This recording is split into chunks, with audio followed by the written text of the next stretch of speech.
Have you ever heard the phrase, happy wife, happy life? It sounds like simple, maybe even wise, advice for a peaceful home. But let's take a moment and really think about what it implies. This seemingly harmless saying can be a form of conditioning, something men might mistake for love. It subtly teaches that your happiness is secondary, that your primary role is to ensure someone else's contentment, even at the cost of your own. When you constantly prioritize another person's emotions and desires above your own, you begin a quiet process of self-erasure. Your own needs, dreams, and even your core identity start to fade into the background. You might find yourself agreeing to things you don't believe in, or giving up hobbies you once loved, all in the pursuit of keeping the peace. It's a slow, almost invisible disappearance. You're still there physically, but internally, the person you once were is slowly being reshaped, replaced by a version of yourself that exists only to serve another's happiness. This isn't true partnership. A healthy relationship is a two-way street, where both individuals are seen, heard, and valued. It's about mutual support and shared happiness, not a one-sided sacrifice. Losing yourself to please someone else isn't love. It's a form of internal exile. It's time we question these old adages and build relationships based on equality and genuine connection, where everyone's happiness matters. Thank you for watching. Why men learn to stay silent, and why that silence destroys them. Men don't learn better communication in relationships. They learn caution. Caution with words. Caution with emotions. Caution with honesty. Not because they lack feelings, but because they quickly learn that openness comes with consequences. At first, a man believes the modern promise, communication solves everything. Just talk about your feelings, be emotionally open, so he does. He explains what bothers him, he shares what hurt him. He stays calm, respectful, measured, and that's where the conditioning begins. His feelings aren't treated as information. They're treated as an attack, an accusation, a challenge. Suddenly, it's no longer about the present issue. It's about everything he's ever done wrong. One complaint opens the vault. Not yesterday, not last month, years ago.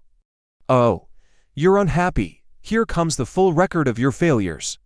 Your shortcomings, your alleged flaws. That's not communication. That's emotional overwhelm. He learns something crucial. Expressing feelings creates escalation. Stating needs triggers defense. Honesty leads to punishment. So he adapts, quietly, unconsciously, effectively. He speaks less, explains less, suppresses more. From the outside, it looks like maturity, calmness, emotional control. In reality, it's withdrawal, because while his emotions are dismissed, another rule applies: her feelings are always valid, always prioritized, always processed. When she's sad, space is made. When she's angry, it's explored. When she's hurt, it's repaired. When he's sad, you're overreacting.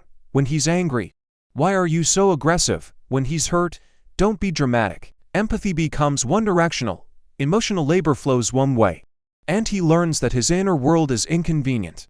So he becomes quieter, more compliant, less visible. Not because he feels less, but because he's learned that feeling is dangerous. And eventually, those same people call him emotionally unavailable, distant, not the man he used to be. In reality, he became exactly what he was trained to be, a man who causes no problems because he no longer expresses any. Blame as a system.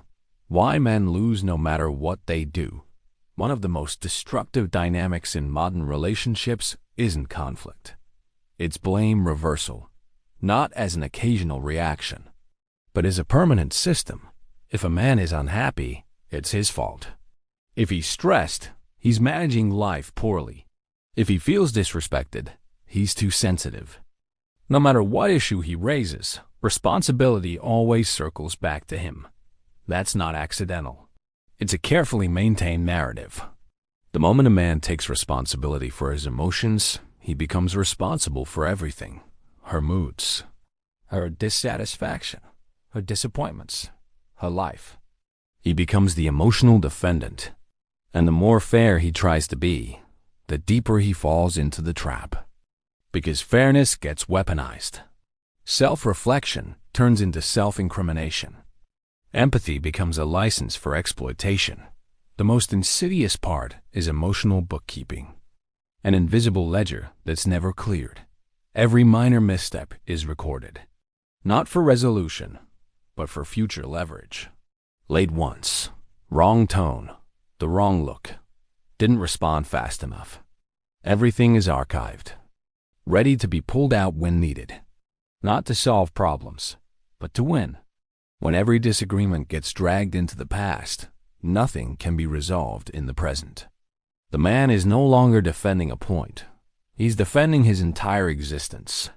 Eventually, he stops defending himself, not because he accepts guilt, but because he realizes there's no acquittal. In this system, he's always guilty. Even when he's hurting, even when he's mistreated, even when he stays silent. And here's the irony. The more blame he accepts, the less respect he receives. Taking responsibility without limits doesn't create trust. It creates contempt.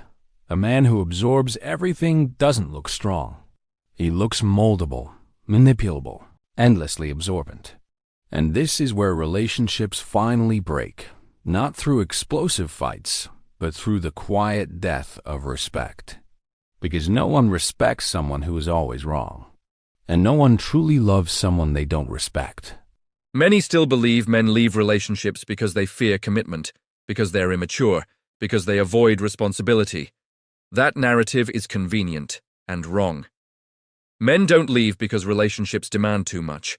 They leave because they give too little back. Too little respect, too little reciprocity, too little room to be human. What's happening now isn't a rebellion.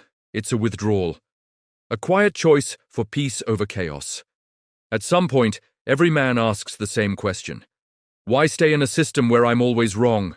Where my needs are a problem? Where my calm is suspicious? Where my existence requires constant explanation and justification? Many men discover something they were never promised. That being alone isn't empty. It's calm, clear, restorative. No walking on eggshells, no emotional minefields, no constant self-editing, just life. And this is why the shift is permanent. Men who have tasted peace don't trade it back. Not for drama, not for control, not for conditional affection. This is what many fail to understand until it's too late. Once a man realizes his life is easier, quieter, and more authentic without a relationship, relationships stop being the default. They become optional. They must add value, not tension, not stress, not constant evaluation. Men don't stay single because they can't find someone. They don't stay single because they're bitter. They stay single because they found something they were missing. Themselves. This isn't an attack on relationships, it's a warning. Any relationship that costs peace is overpriced. No matter how normalized it is. No matter how romanticized it's been. Happy wife, happy life is dying. Not because men hate women, but because men are done sacrificing themselves, and what remains is a simple truth. A peaceful life alone is better than a shared life without respect.